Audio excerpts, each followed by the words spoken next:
جلس النبي عليه الصلاة والسلام يوما مع أصحابه في المسجد، فقال لهم: أيكم يحب أن يغدو إلى بطحان فيرجع من هناك بناقة كوماء في غير إثم ولا قطيعة رحم؟ وبطحان اسم وادي في المدينة قريب من مسجده عليه الصلاة والسلام، بينهما مسافة. قال: أيكم يحب أن يغدو إلى بطحان فيرجع من هناك بناقة كوماء؟ ناقة كوماء يعني من أنفس أنواع الإبل وأغلاها وأثمنها، هي أشبه ما تكون اليوم بأغلى أنواع السيارات الفاخرة التي تسوى مئات الألوف. قال: أيكم يحب أن يغدو إلى بطحان فيرجع من هناك بناقة كوماء؟ حتى لا يذهب ظنك بعيدا، لن تكون سرقة ولا غشا ولا مالا حراما. قال: في غير إثم ولا قطيعة رحم. سؤال. قال الصحابة: كلنا يحب ذلك يا رسول الله، في أحد ما يحب المال الحلال الذي يأتي غنيمة باردة من غير تعب ولا نصب؟ قال: كلنا يحب ذلك يا رسول الله.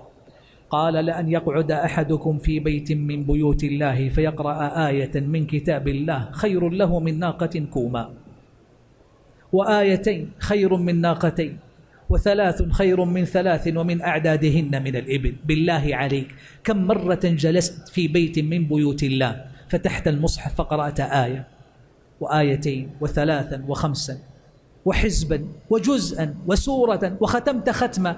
أسألك بالله، فرحت؟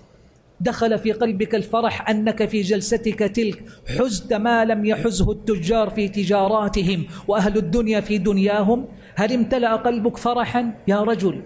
قراءتك للقرآن عبادة، الأجر والحسنات فيه عبادة، وفرحك بالقرآن الذي قرأت وحفظت وتلوت فرحك وحده عبادة، فلا يفوت حظك منه. افرح كلما سمعت آية أو قرأتها، افرح لأن الله أراد بك خيرا، ولو أراد أن يحرمك لما أذن لك أن تتكلم بكلامه ولا أن تقرأ ما أودع سبحانه في كتابه العظيم. افرح لأن في الأمة محرومين أغلقت دونهم تلك الأبواب. افرح لأن القرآن كلام الله وهو عظيم، وإذا أجراه على لسانك، وإذا أدخله على قلبك، وإذا خشع له بدنك، وإذا ذرفت له عينك، فحق لك والله أن تفرح.